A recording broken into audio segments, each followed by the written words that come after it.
ABŞ dövlət katibinin Cənubi və Mərkəzi Asiya regionları üzrə yardımcısı Robert Blake bu yaxınlarda Qırğızstana səfər edib ölkə rəsmiləri ilə görüşmüşdür. Robert Blake müvəqqəti hökumətin prezidenti kimi inaugurasiya olmuş Roza Otunbayeva ilə görüşdüyünü deyərək, onun ölkədə barışıq yaratmaq işinə sadiq olduğunu bildirir. And the United States very much supports her rise to the presidency. Birləşmiş Ştatlar onun prezidentlik səviyyəsinə yüksəlməsinə dəstək verir. Mənim onunla bir sıra görüşlərim olub və fikrimcə o bizim nail olmağa çalışdığımız ən birincisi demokratiyaya, oktyabr ayında parlament seçkiləri vasitəsilə demokratiyanın bərpası işinə sadiqdir.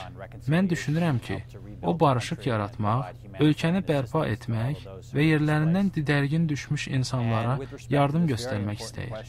Təhqiqatla bağlı komissiyanın yaradılmasına gəldikdə, bunun ətrafında müzakirələr gedir və biz onlara imkan verməliyik.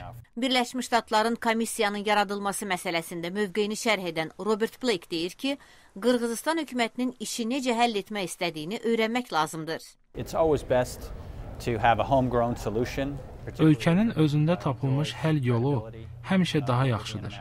Xüsusilə də beynəlxalq ictimaiyyətin etibar etdiyi bir həll yolu. Mənə elə gəlir ki, biz xanım Atunbayevaya öz fikirlərini və eyni zamanda hökumətin fikirlərini bildirmək üçün imkan verməliyik.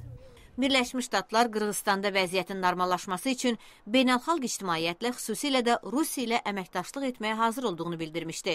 Müşahidəçilərin fikrincə bu, ABŞ-ın məsələnin həllini müəyyən mənada Rusiyaya həvalə etdiyi kimi təsəvvürün yaranmasına gətirib çıxarmışdır. Robert Blake bildirir ki, ABŞ vəziyyətlə yaxından tanış olmuşdur. Mən özüm son aylar dəfələrlə oraya səfər etmişəm. Dövlət katibi, prezident özü Qırğızstanda vəziyyəti yaxından izləyir. Biz Qırğızstanda ən böyük yardım göstərən donorlardan biriyik. Beynəlxalq səviyyədə məsuliyyət göstərilməsi, barışıq yaradılması və məcburi köçkünlərə yardım edilməsi üçün açıq çağırışlar etmişik. Biz kifayət qədər rol oynamışıq və səyləri Rusiya və Qazaxıstan, habelə Avropa Birliyi və ATƏT kimi mühüm təşkilatlarla uyğunlaşdıracağıq. Robert Blake Qırğızistanda demokratiyanın bərqərar olacağına nikbinliklə baxdığını deyir və bunun üçün potensialın olduğuna inanır. Vaşinqtondan Dilşad Əliyarlı, Amerikanın səsi.